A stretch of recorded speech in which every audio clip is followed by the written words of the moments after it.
Bem-vindos ao IbraCast, o podcast do IBRAC. Olá, estamos dando início ao quarto episódio do IbraCast, que é o podcast do IBRAC. Na verdade, o videocast do IBRAC, porque vocês podem acompanhar tanto na plataforma Spotify quanto no YouTube. Esse IbraCast foi pensado no Diálogos do Sistema Nacional de Defesa do Consumidor. Para quem não conhece, o IBRAC é o Instituto Nacional Brasileiro de Estudos de Concorrência, Consumo e Comércio Internacional. É uma entidade privada, sem fins lucrativos, criada em dezembro de 1992, com o objetivo de promover a realização de pesquisas, debates, estudos sobre temas relacionados à defesa da concorrência, comércio internacional e consumo.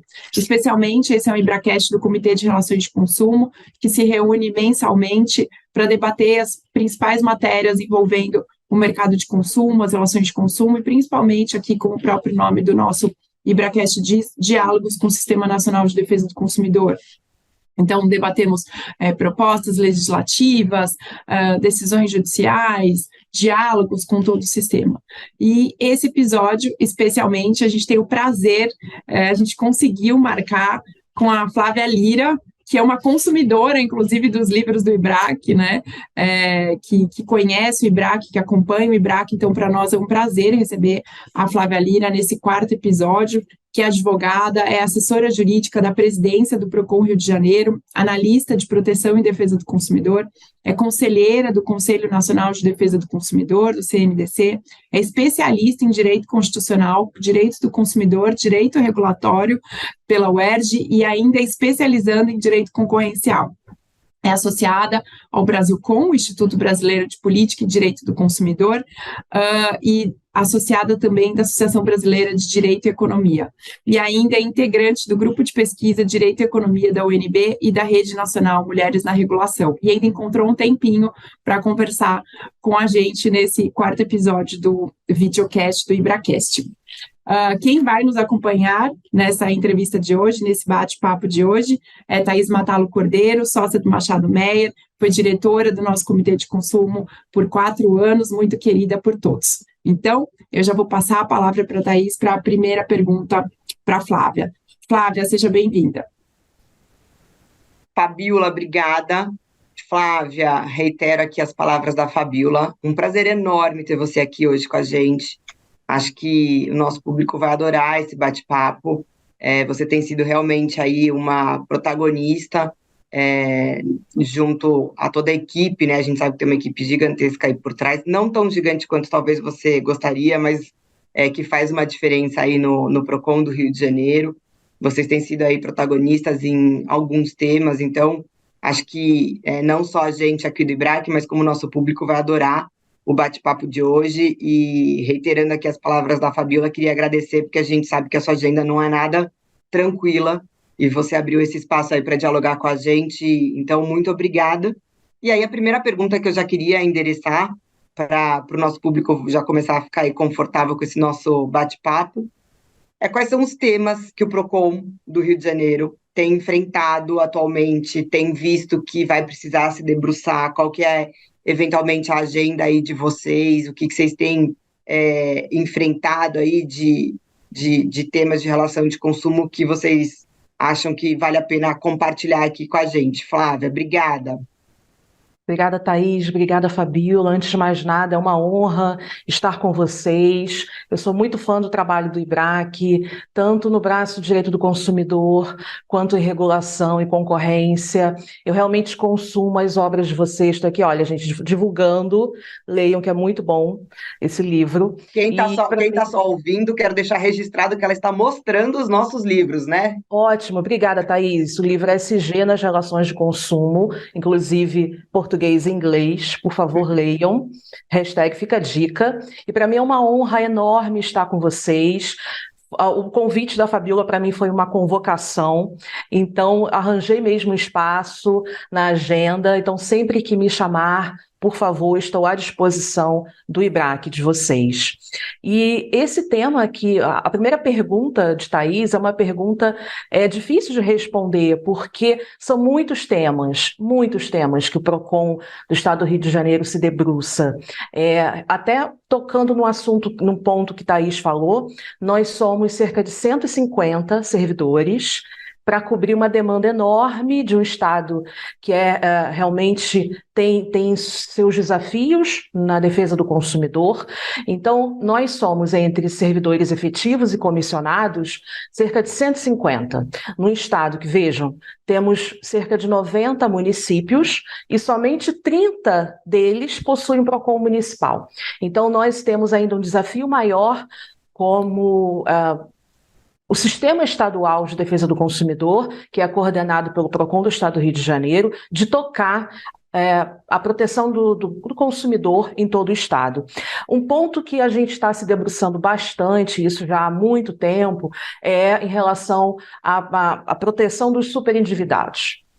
Nós instalamos, há 2 anos atrás, o Núcleo de Proteção e Defesa do Consumidor Superendividado. Um dos poucos PROCONs e PROCONs estaduais, isso falando nacionalmente, que já implementou esse núcleo. Então, eu já gostaria de começar a nossa conversa até tocando nesse assunto, que é um assunto também que é um desafio enorme. Nem todos os PROCONs possuem uma estrutura física, estrutura de pessoal, estrutura técnica para tocar o núcleo, e a gente está conseguindo aí, ainda que caminhando bem no início ainda dos trabalhos, mas nós, há 2 anos, fizemos um acordo de cooperação técnica com o Tribunal de Justiça daqui do Rio de Janeiro, em que há uma simbiose, uma troca técnica de trabalhos entre o TJ e o PROCON do Estado do Rio de Janeiro. Então, as demandas que chegarem nos Sejusques daqui do Rio de Janeiro, endereçadas ao superendividamento, são encaminhadas inicialmente ao PROCON do Estado do Rio de Janeiro, para a gente tentar, ainda naquela fase pré-judicial, a fase inicial, solucionar ou pelo menos indicar um plano de pagamento para aquele consumidor superendividado. O PROCON do Estado do Rio de Janeiro ele sempre vem fazendo cerca de diversos mutirões ao longo do ano para atendimento aos consumidores endividados. Inclusive, no início do ano fizemos um mutirão específico de atendimento ao consumidor pessoa jurídica. Foi uma coisa inédita no país, a gente atender o consumidor que é pessoa jurídica, e aí, especialmente, aqueles consumidores PJ que são ME, EPP, MEI, que precisam muito da ajuda e da assessoria nossa. E então nós fizemos esse mutirão, que foi um sucesso, nós conseguimos ajudar bastante consumidores nessa situação, que foram atingidos especialmente durante a pandemia, e no estado do Rio de Janeiro ainda mais, devido à nossa situação econômica aqui. Então, nós temos esse olhar muito sensível aos consumidores endividados e também aos consumidores superendividados. E fora isso, Thaís, são muitos temas. Vejam, as relações de consumo, como vocês muito bem sabem, são muito dinâmicas. Então, a todo momento, o PROCON do Estado é chamado a ajudar, a auxiliar ou a educar mesmo o consumidor e o fornecedor.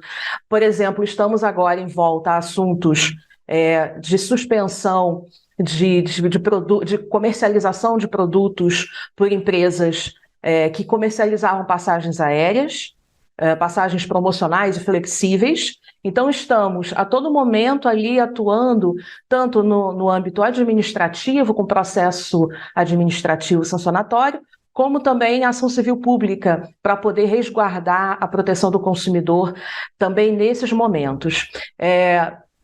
Há pouco tempo, recentemente, a questão de 1 mês atrás, também resguardando aqueles consumidores que tentaram comprar ingressos para shows internacionais e que se esgotavam muito rápido no site oficial e que depois só tinham acesso a um outro site do exterior com um preço muito superior, às vezes 10 vezes mais o preço do seu ingresso. Então, nós estávamos ali também monitorando o mercado de consumo, de modo a proteger esse consumidor de uma forma mais ampla. Lembrando que a gente tem um trabalho técnico muito sério e que a gente também cuida em relação à educação para o consumo do fornecedor. Então, a gente tem essa atuação óbvia para proteger o consumidor, mas a gente sabe que harmonizando o mercado de consumo também precisa ter um olhar mais sensível ao fornecedor. Então, a gente não tem aquela visão antiga que o fornecedor é adversário. Não.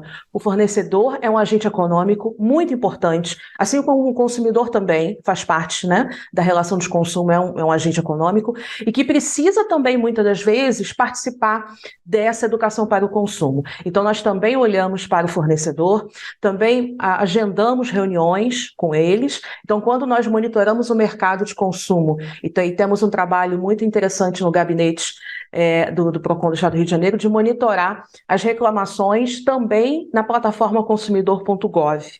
E quando nós verificamos um aumento muito excessivo de reclamações, nós vamos buscar o motivo. E nós normalmente chamamos para uma reunião esse fornecedor, e para tentar buscar harmonizar mesmo, antes de qualquer ofício, antes de qualquer processo, nós tentamos escutar esse fornecedor para tentar solucionar a demanda do consumidor. Então, para nós é muito importante esse diálogo com o fornecedor também. Então, os temas são diversos. Eu coloco aqui em um dos principais, o superendividamento, mas também outros que vão surgindo ao longo, né, do nosso trabalho. Nós também estamos muito atentos, Thaís.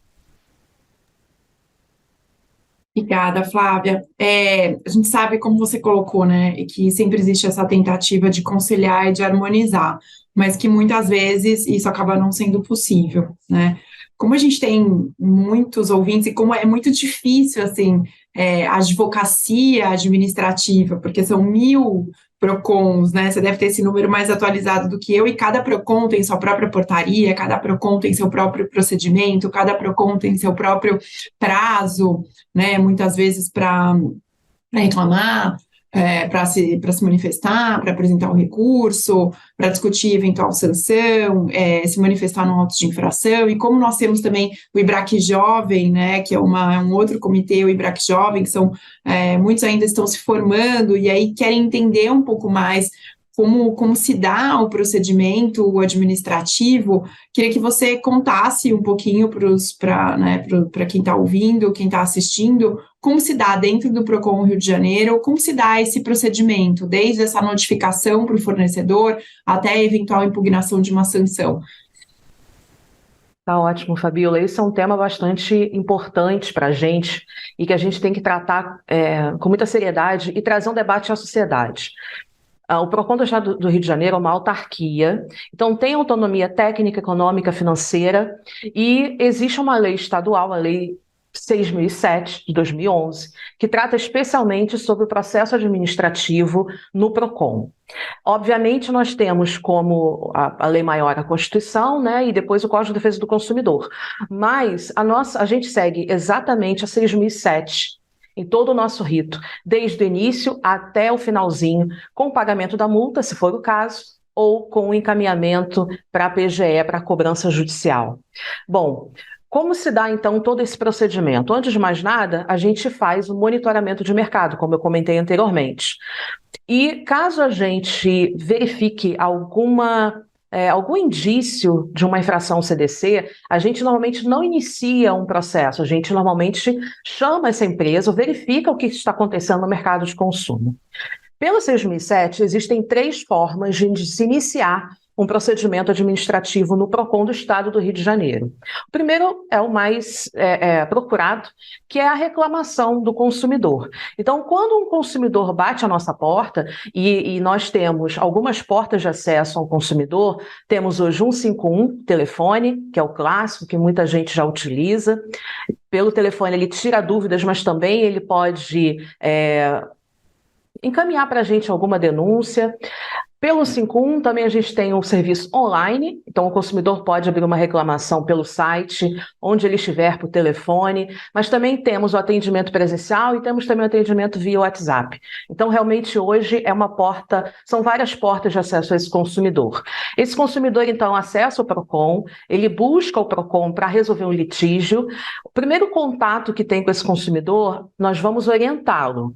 Vamos verificar se ele já entrou em contato com a empresa, já tentou solucionar junto à empresa, porque é importante também que ele antes tenha tido esse contato prévio com a empresa para tentar solucionar o conflito dele.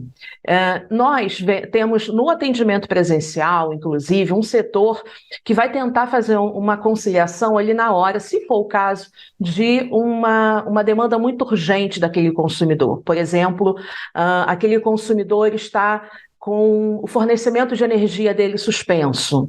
E, obviamente, é um serviço essencialíssimo. Naquele momento, um atendente nosso especializado vai buscar, junto a esse fornecedor, um contato com a distribuidora de energia para tentar solucionar a demanda dele. Inclusive, na nossa sede, nós temos um projeto muito interessante chamado Expressinho. Como é que funciona esse projeto? As empresas mais demandadas pelo PROCON deixam, né, uma espécie de um representante, um preposto delas, mas um preposto com autonomia técnica para solucionar as demandas. Esses prepostos, esses representantes, então, vão tentar solucionar aquela demanda na hora. Então, são as mais reclamadas, como banco, telefonia, distribuidora de energia, de água, para realmente solucionar a demanda do consumidor naquele momento. O consumidor, então, abre uma reclamação, ele é atendido por um técnico, por um especialista, e ele vai, então, receber toda a orientação naquele momento. Caso não haja uma solução naquele momento, a gente vai, então, notificar o fornecedor para apresentar a resposta a essa reclamação, a essa FA. É concedido um prazo de resposta, o consumidor também retorna à nossa sede, ou caso tenha feito via online, ele vai receber um aviso de que recebeu uma resposta do fornecedor.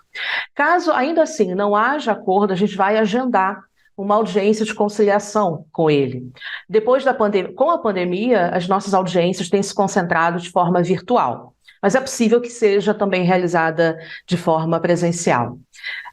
Caso também não haja acordo, veja, a gente vai tentando a todo momento que a empresa realize o acordo, porque o nosso intuito não é um processo, o nosso intuito também não é a multa, o nosso intuito é a solução da demanda do consumidor, especialmente quando é um serviço essencialíssimo.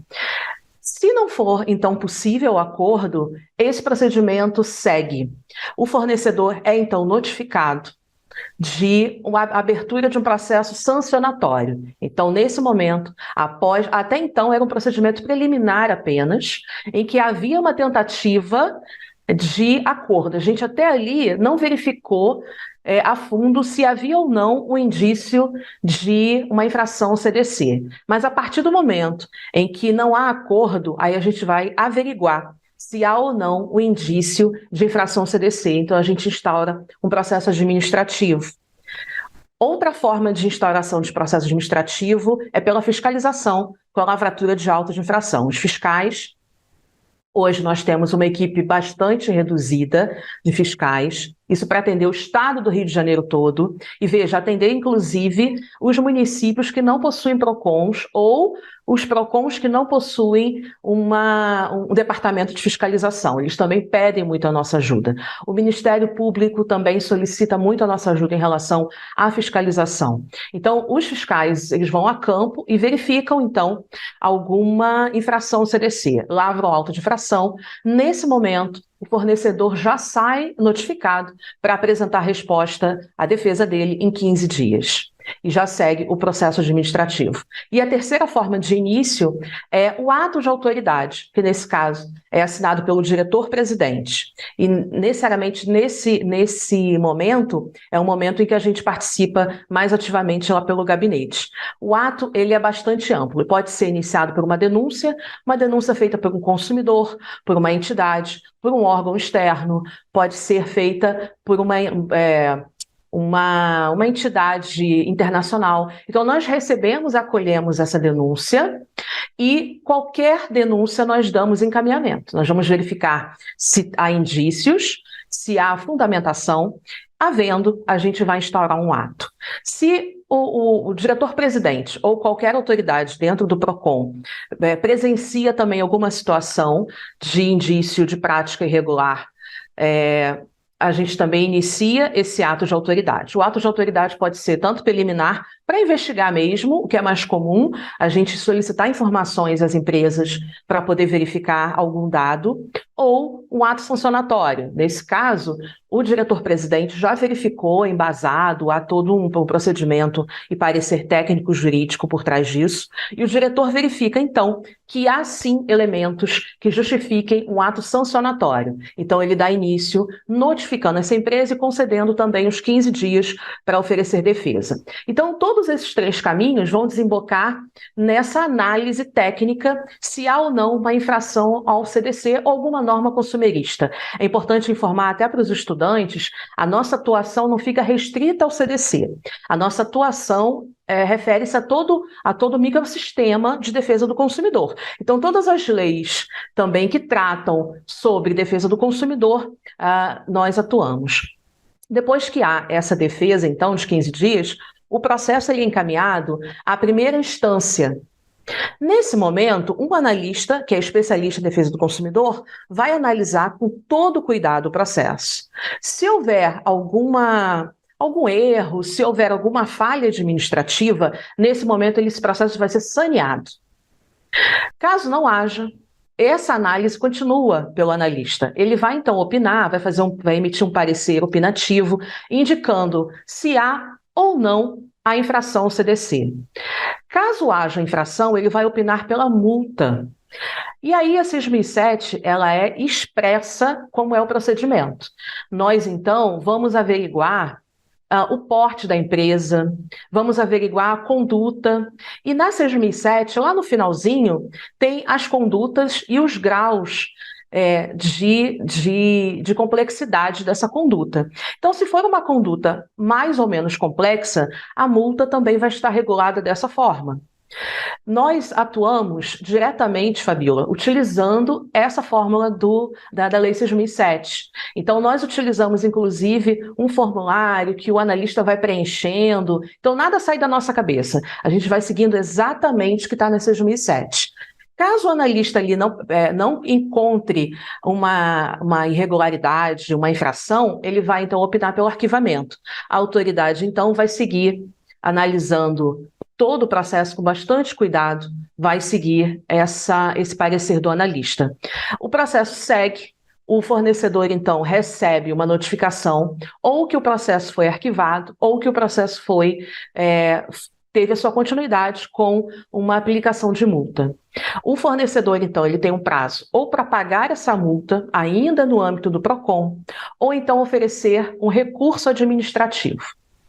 Obviamente que se nesse momento ele arca e ele paga a multa, há um desconto. Se ele oferece um recurso, esse processo segue para a segunda instância, e assim a análise do diretor jurídico. O diretor jurídico, então, analisa o recurso desse fornecedor, analisa mais alguma prova que o fornecedor esteja nos mostrando, nos indicando, e vai, então, nesse momento, emitir a sua decisão de segunda instância. Se o diretor, ele verifica, não, realmente existe sim, concorda com a opinião da primeira instância, existe, sim, uma infração a uma norma consumerista, essa multa é mantida.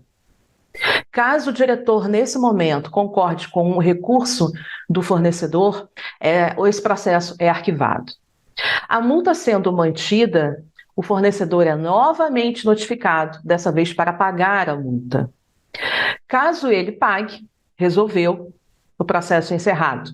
Caso nesse momento o fornecedor não pague essa multa, o processo então é inscrito em dívida ativa do Estado e encaminhado à PGE. Mas veja, tem todo um caminho, Fabíola, a ser seguido. O que nós sempre pontuamos para que o PROCON do Estado do Rio de Janeiro mantenha uma sanção, imponha uma multa, uma sanção, há todo um cuidado técnico desde o seu início, desde a instauração até o final.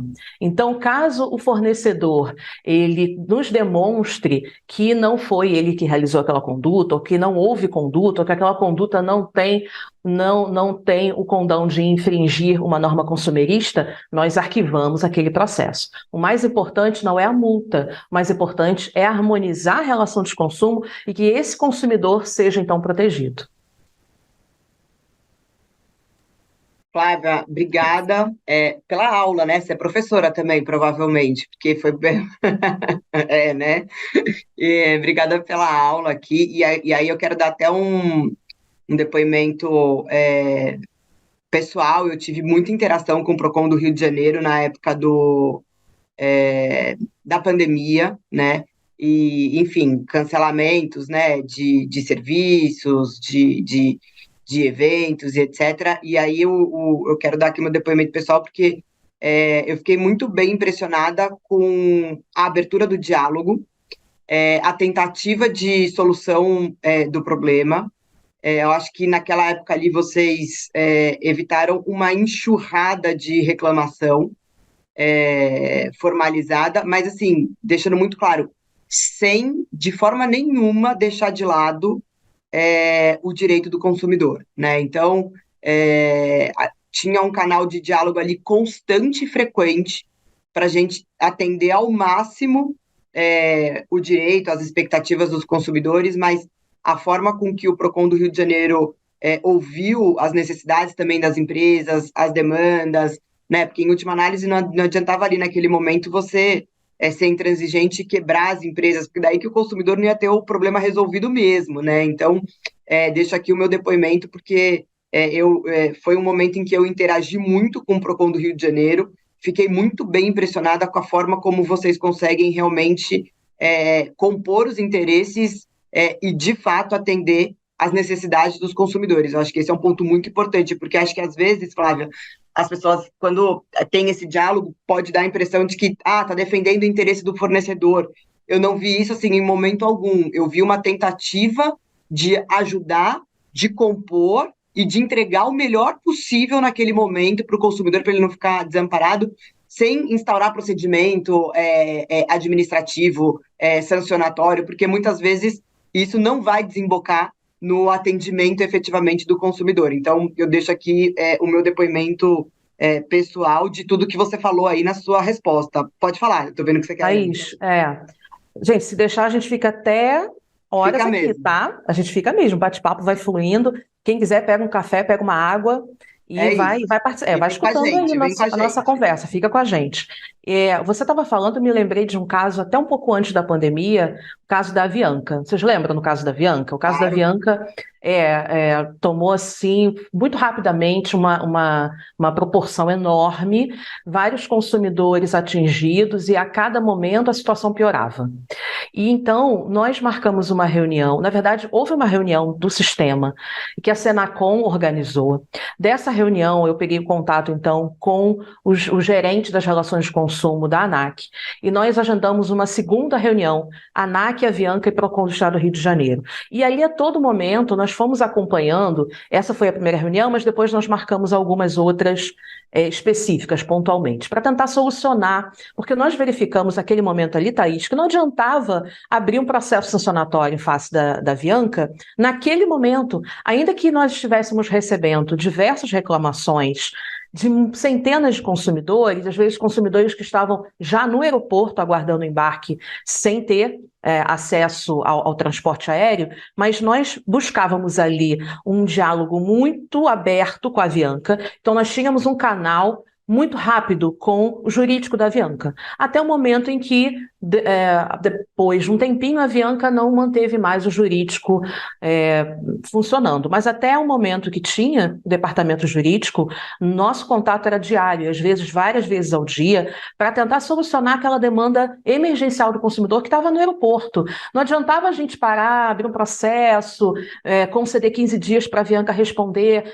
Sabe, Fabiola, não era o momento era de atender aquele consumidor. Então, o nosso diálogo, tanto com a ANAC quanto com a Avianca, foi primordial para a gente atender, naquele momento, aquele consumidor vulnerável que estava no aeroporto. Então, é muito importante que os outros PROCONs também, as outras entidades de defesa do consumidor, tenham esse olhar mais sensível ao fornecedor.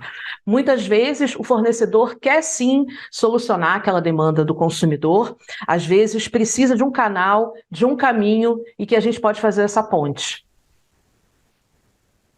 É isso, e de fato sou testemunha desse diálogo e como ele é mais efetivo para todo mundo que está envolvido, assim. Então, E aí, Flávia, enganchando já nisso tudo que a gente está falando, e a Fabiola colocou bem, às vezes é inevitável, né, ter a aplicação de uma multa, né, procedimento, quando a gente não consegue encerrar antes, ele caminha para isso.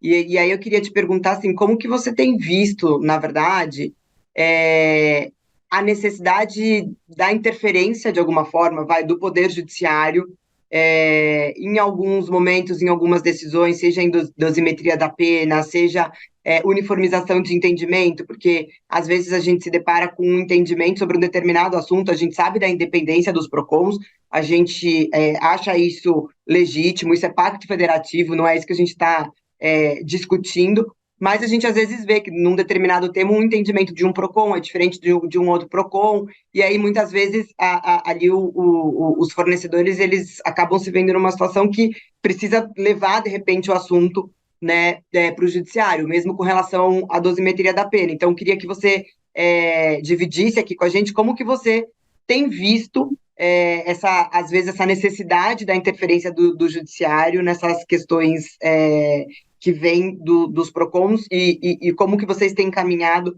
para tentar evitar ao máximo, porque acho que no fim do dia o que todo mundo quer é evitar judicialização.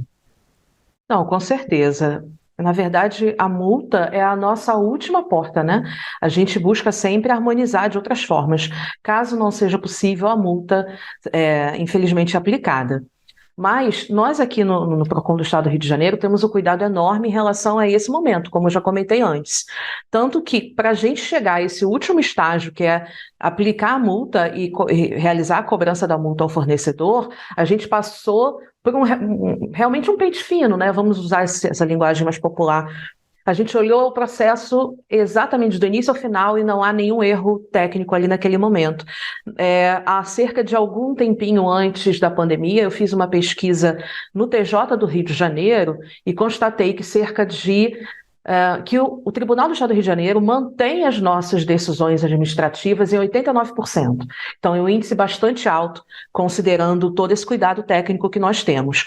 O que normalmente ocorre, que o TJ altera de alguma forma, normalmente, quando há uma ação desse tipo, ele altera, quando há esse resquício, né? Não que ele anule a multa em sua integralidade, mas ele às vezes reduz, porque alguns magistrados vão considerar que aquela multa específica, então são casos pontuais, é bom a gente colocar isso aqui para debate, que aqueles casos pontuais, a multa se mostrou irrazoável ou desproporcional. O que eu vejo, e aí não é nenhum demérito ao Poder Judiciário, mas é mais para o nosso debate técnico aqui, a mesa virtual, é que essas decisões, muitas vezes primeiro grau lá no TJ, não indicam, não fundamentam por que o magistrado considerou essa multa desproporcional. Nós, lá pelo PROCON, temos um entendimento técnico, então nós seguimos o entendimento técnico, normalmente o entendimento que o STJ, o entendimento em relação ao direito do consumidor, ao que o STJ já decide, então a gente segue muito essa linha do STJ, e nós seguimos tecnicamente, Thaís. Então, normalmente, o Poder Judiciário ele não adentra o mérito administrativo, é somente nesse ponto em relação ao valor da multa, quando é um caso muito específico, quando é um valor muito expressivo. Normalmente a gente no PROCON do Estado tem um cuidado maior com essas multas de valor expressivo, porque a gente sabe que no final das contas o fornecedor ele vai acabar embutindo todo esse valor na relação de consumo. Então a gente sabe que vai desembocar de alguma forma lá no consumidor. Então a gente não quer isso, a gente quer que o fornecedor adeque a sua conduta. No final do dia é isso que a gente busca. Mas eu também, a gente debateu muito esse tema, Thaís, ano passado no Conselho. A gente formou uma comissão, eu participei dessa comissão, que debateu exatamente esse ponto. Porque, inclusive, eu até indico aqui, gente, o livro da professora Flávia, olha, é o meu livro de cabeceira, eu vou falar o nome dele para quem está só escutando, é A Proteção Administrativa do Consumidor, da professora Flávia do Canto, que também é do IBRAC, e que eu também sou muito fã. Enfim, esse livro aqui, ele vai trazer ao debate esse tema. Imagina que há uma insegurança jurídica e nós do sistema temos plena consciência disso. Se um fornecedor, por exemplo, atua em vários estados do país e realiza uma conduta, em tese aqui, tá? Infringindo uma norma consumerista, ele vai responder por processos administrativos em vários PROCONs estaduais. Isso nem estou falando dos municipais. Estou falando aqui em tese, só para a gente debater tecnicamente aqui, dos PROCONs estaduais. Ele, então, vai responder por dezenas de processos administrativos e, por vezes, vai ser sancionado e, por vezes, ainda, os valores das multas vão ser totalmente discrepantes ou diferentes. E isso a gente tem total consciência, isso falando pelo sistema, que há uma insegurança jurídica. Por quê? Por que a multa do PROCON do Estado do Rio de Janeiro é menor do que a multa aplicada pelo PROCON de São Paulo? Por que a multa do PROCON do Rio Grande do Sul é maior do que a de Goiás? Então, a gente tem noção disso. É preciso esse debate, é preciso que o sistema encare isso de frente. A gente tentou lá no âmbito da comissão, e a Flávia até participou também como convidada, de tentar estruturar esse tema, que é um tema dificílimo, que precisa de um debate da sociedade, que precisa de um debate dos agentes econômicos, precisa que os consumidores também participem desse debate, e a gente tentou estruturar, então, uma proposta, um projeto de lei que poderia ser encaminhado ao Poder Legislativo, tendente a modificar o CDC.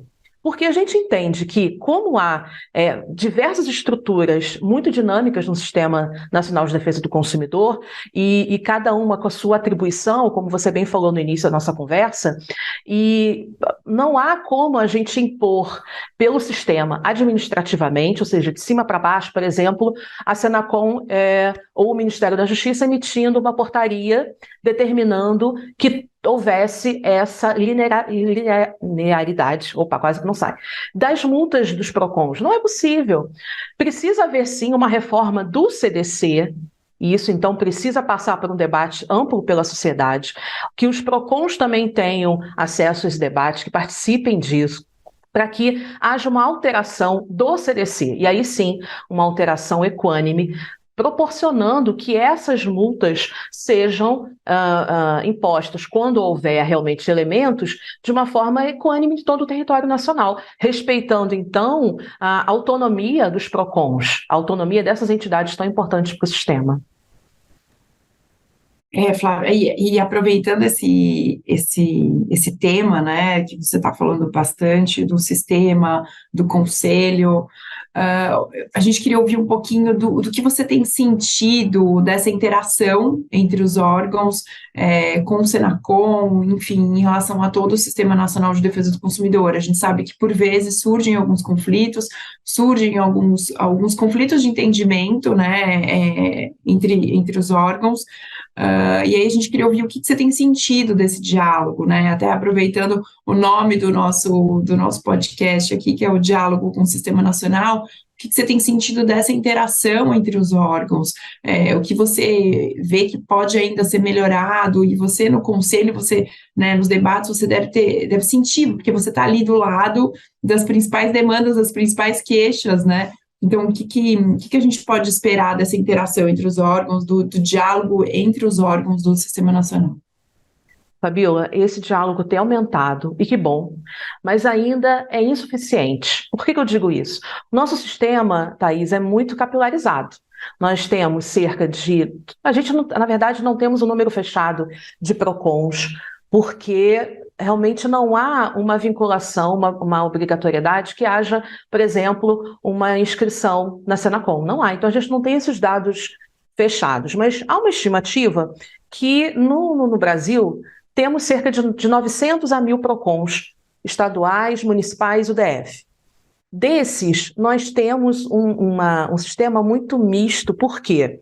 Porque cada PROCON ele vai se desenvolver, Fabiola, de acordo com a sua autonomia, como ele foi criado. Então, de acordo com a sua natureza jurídica. Há PROCONs que são autarquias, há PROCONs que são órgãos vinculados ao próprio MP, vinculados, então, a uma Câmara Municipal ou vinculadas a uma prefeitura. Há PROCONs que são institutos. Então, olha, há uma diversidade de natureza jurídica nesse sistema, isso falando só pelos PROCONs.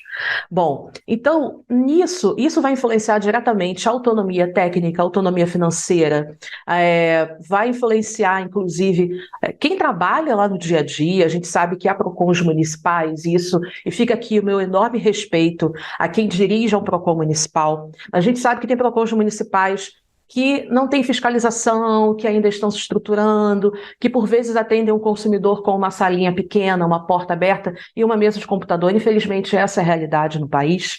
Então, nisso prejudica também o nosso diálogo, a nossa comunicação enquanto sistema. A Senacom realiza por ano cerca de 4 reuniões, só para dar um exemplo, reuniões nacionais. Inclusive vai ter uma daqui a 2 semanas em São Paulo.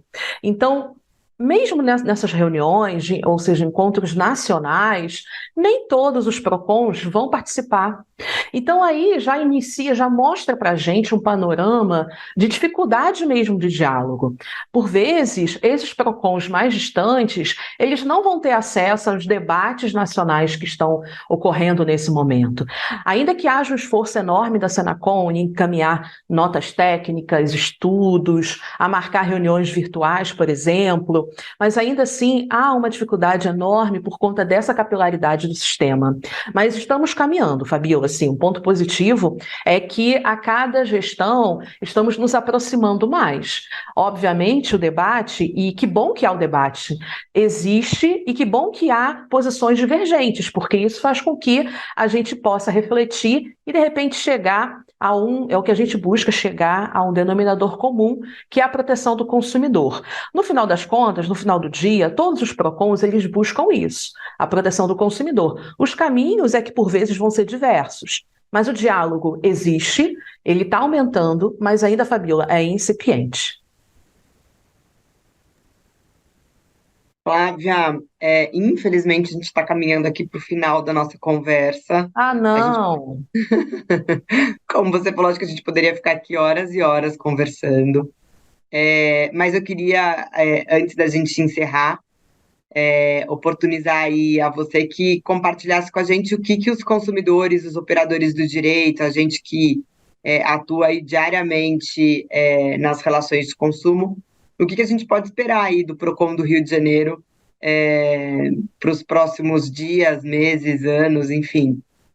Queria ouvir um pouquinho você sobre isso antes da gente encerrar formalmente o nosso bate-papo, infelizmente. Ah, que pena, gente. A gente podia realmente ficar aqui tomando um café e uma água e um chá, né? Mais tempo. Mas o que os consumidores podem esperar? Podem esperar um trabalho técnico, a continuidade desse trabalho técnico, trabalho sério, em busca da defesa e proteção desse consumidor que é parte vulnerável, que é agente econômico e que depende dessa proteção. E que bom que há todo um sistema para protegê-lo. E o PROCON do Estado do Rio de Janeiro está integrado nesse sistema, coordenando o Sistema Estadual de Defesa do Consumidor e participando ativamente do Sistema Nacional, sendo protagonista, inclusive, nesses aspectos técnicos, né? Eu gostaria aqui de ponderar que o PROCON do Estado do Rio de Janeiro busca sempre o diálogo com o consumidor, o diálogo com o fornecedor, busca educá-lo para o consumo. Então, a gente entende que o consumo que a educação para o consumo é uma via de mão dupla. Não é somente ao consumidor, e sim ao fornecedor. Muitas das vezes o fornecedor também tem alguma dificuldade técnica, então a gente também, nesse momento, informa e educa esse agente econômico tão importante. O PROCON do Estado do Rio de Janeiro, então, busca construir pontes, tanto com o fornecedor, o consumidor, mas também com as agências reguladoras. É importante a gente colocar aqui nessa conversa, ainda que nesse finalzinho do nosso bate-papo, de repente fica para uma próxima, né, um gancho para a próxima conversa nossa. Tem toda a razão, Flávia. A gente tem um contato, exatamente, Thaís, a gente tem um contato muito próximo com as agências reguladoras. Para você ter uma ideia, bem rapidamente, as nossas principais demandas são serviços regulados. As principais reclamações hoje no PROCON do Estado do Rio de Janeiro também é uma situação que eu pesquiso esse tema, é uma situação também nacional, serviços regulados. Então, a gente precisa ter a agência reguladora ao nosso lado, trabalhando ali totalmente integrada. Então, a gente tem um contato muito próximo com as agências reguladoras. É importante que o consumidor saiba, a agência reguladora não trabalha defendendo o fornecedor, né? Então, no final do dia, também busca pela defesa desse consumidor, da relação de consumo. Então, é importante o nosso contato. Então, a Procon do Estado do Rio de Janeiro também trabalha de mãos dadas ali, bem parceiro das agências reguladoras. Flávia, muitíssimo obrigada. Como a Thaís falou, foi uma aula, né? Quem não conhece Sistema Nacional de Defesa do Consumidor, quem não conhece aplicação de sanções administrativas, tenho certeza que saiu daqui com uma aula. Então, muito obrigada. A gente está muito feliz que a gente conseguiu agendar esse diálogo, essa série de diálogos com o Sistema Nacional. Não poderia deixar de contar com você. Tenho certeza que pode virar, né, um café da manhã com a autoridade, né, Thaís, esse IBRAcast. Então, a gente chega ao fim agradecendo muitíssimo, com a certeza de que vão virar novos capítulos desse bate-papo. Aproveito para reforçar que o nosso livro, né, desse ano vai ser o Inteligência Artificial nas Relações de Consumo. O comitê está trabalhando bastante para que, geralmente, o lançamento é novembro, dezembro, mas está todo mundo aqui torcendo e fazendo de tudo para que esse lançamento seja ainda em outubro. Então, a gente gostaria aí de contar também com a sua participação. E a gente encerra, então, esse quarto episódio. Passo a palavra para a Thaís e para vocês se despedirem, e até o próximo episódio.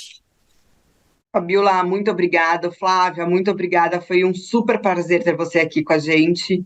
E certamente a gente vai agendar outros encontros para ter momentos prazerosos, presenciais, que para a gente, no fim do dia, é o que importa. E, mais uma vez, parabéns pelo trabalho que você tem desenvolvido aí no Procon do Estado do Rio de Janeiro, e no protagonismo de assuntos tão relevantes para a nossa área aí de relações de consumo.